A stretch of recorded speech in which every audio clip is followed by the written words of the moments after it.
Malta u Tunezija għandhom numru ta' opportunitajiet fejn jimirħu partikolarment fis-settur tal-enerġija. Kien dan il-messaġġ ewlieni li għadda l-Prim Ministru Robert Abela f'laqgħat bilaterali li kellu f'Tunes mal-President tat-Tunezija Kais Saied u mal-Prim Ministru tat-Tunezija Naila Boudin. Dan tħabbar fi stqarrija mill-Uffiċċju tal-Prim Ministru hekk kif iż-żjara fil-kapitali tat-Tunezija, Dr. Abela beda blaqa mal-President Tuneżin fil-Palazz Presidenzjali f'Kartaġni.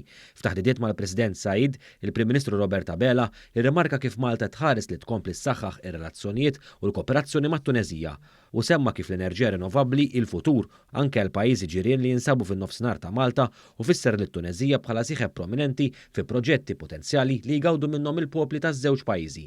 F'dan il-kuntest il-Prim Ministru Robert Abela laqa l-aħħar laqgħat għolja bejn l-Unjoni Ewropea u t-Tunezija u diskussjonijiet li għaddejjin bejn iż-żewġ naħat dwar il-pakkett komprensiv ta' sħubija li għandu lan li jkompli jsaħħaħ il-kooperazzjoni ekonomika, dik dwar l-enerġija u l-immigrazzjoni. Għanna laqat li kienu b'saħħithom immens u illi fissru illi l-lum komplejna nikkonsolidaw ir-relazzjonijiet bilaterali b'saħħithom illi pajjiżna kellu f'daw l-aħħar snin mat-Tunezija, mbagħad hemmhekk identifikajna l-iktar areas fejn naraw l-hemm lok ta' kooperazzjoni.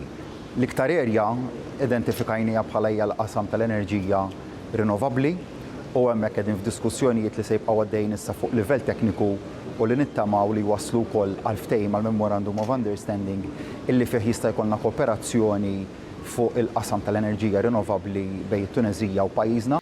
Dwar l-immigrazzjoni il-Prim Ministru Abela rrimarka li Malta dejjem iddefendiet b'mod konsistenti l-ħtieġa tal-paċi u s-sigurtà fil-Mediterran biex ikun hemm stabbiltà fl-Ewropa. Dan messaġġ ta' solidarjetà ma jistax ifisser qatt jew jiġi interpretat bħala li nixħtu problema taħt it-tapit iżda li rridu nkunu frontali u fuq qudiemnet partikolarment pajjiżi bħalna li aħna frontliners li din it-tema nżommuha il-qudiem għad-diskussjoni. Mal-Prim Ministru Boudin, il-Prim Ministru Malti rrimarka li l-immigrazzjoni hi kwistjoni globali li ma tistax tiġi indirizzata minn pajjiż jew reġjun wieħed.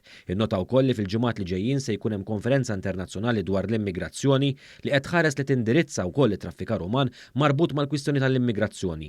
F'Tunes il-mexxejja taż-żewġ naħat iddiskutew ħidma li għaddejja dwar ftehimiet li fil-futur hemm l-ħsieb li jiġu firmati bejn iż-żewġ pajjiżi fosthom fil-qasam tal-enerġija u dak taż-żgħażagħ. Fuq dan tal-aħħar il-ħidma għaddejja fuq ftehim ġdid wara dak iffirmat 12-il sen ilu. Il-Prim Ministru Robert Abela semma wkoll l-immaniġġjar tal-ilma. Illum offrejna wkoll is-servizz tekniku tagħna fil-qasam tal-immaniġġjar tal-ilma u pajjiżna għandu livell għoli ta' ħila fil-qasam tal-immaniġġjar tal-ilma. Iż-żewġ Prim Ministri diskutew ukoll ir-rieda ta' aktar kooperazzjoni kummerċjali bejn iż-żewġ pajjiżi fosthom dwar l-opportunità ta' kooperazzjoni fid-dekarbonizzazzjoni tas-settur marittimu. Temi oħrajn reġjonali li tqajmu kienu l-konflitt fis-Sudan, is-sitwazzjoni fis-Sirja u dik fil-Lvant Nofsani. Jakkumpanjaw lill Prim Ministru Robert Abela fiż-żjara fit-Tunezija kien hemm ukoll il-Ministru għall-Affarijiet Barranin u Ewropew u l-Kummerċ Jien Borġ, il-Ministru għall-Intern is-Sigurtà, ir-Riformi u l-Ugwaljanza Barin Camilleri u l-Kap tas-Segretarjat tal-Uffiċċju tal-Prim Ministru Glenn Micallef.